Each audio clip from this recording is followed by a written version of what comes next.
On KK Java tutorials. In this video tutorial, we'll talk about advantages of subprograms in Oracle. When we talk about advantages of subprograms, that means I'm talking about the advantages of procedures, functions, and packages. Yeah. So whatever advantage we are going to see into this video, that applies on the procedure, functions, and packages as well. Yeah. So let's talk about advantages of subprograms. First advantage is compiled form.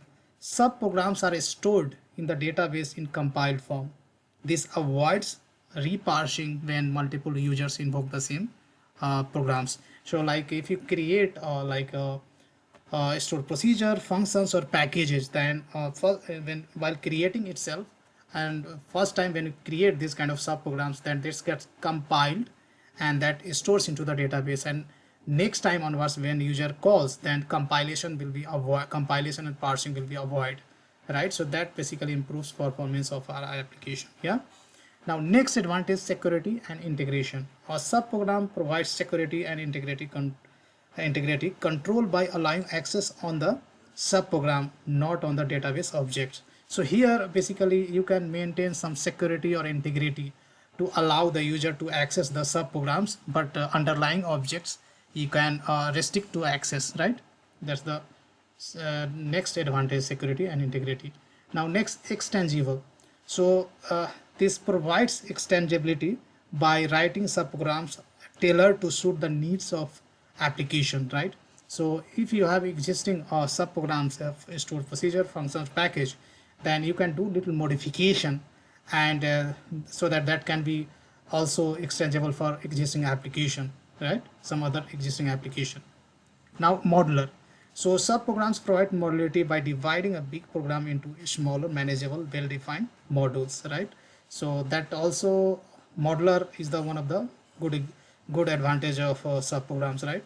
So rather than developing all requirement in a single module, you divide your requirement into different small chunks, and so that you can apply a modular programming approach, right? So that will be easy to understand, and easy to understand, modify, and maintainable, right?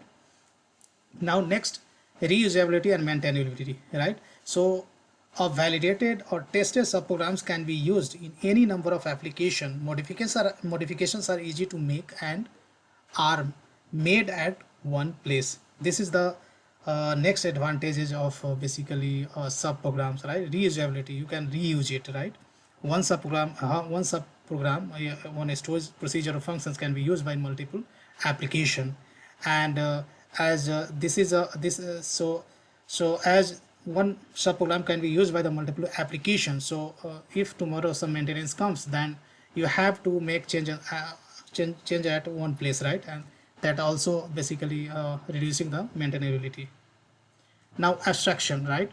So user calls subprogram for some functionality. The implementation of subprogram is hidden from the user. So if you know any subprograms like stored procedure, function, or packages, only you have to know the specification, like name and what are the attributes has to pass to invoke those subprograms, right? So, but you are not worried about the implementation, right? So this also basically provides the kind of abstraction.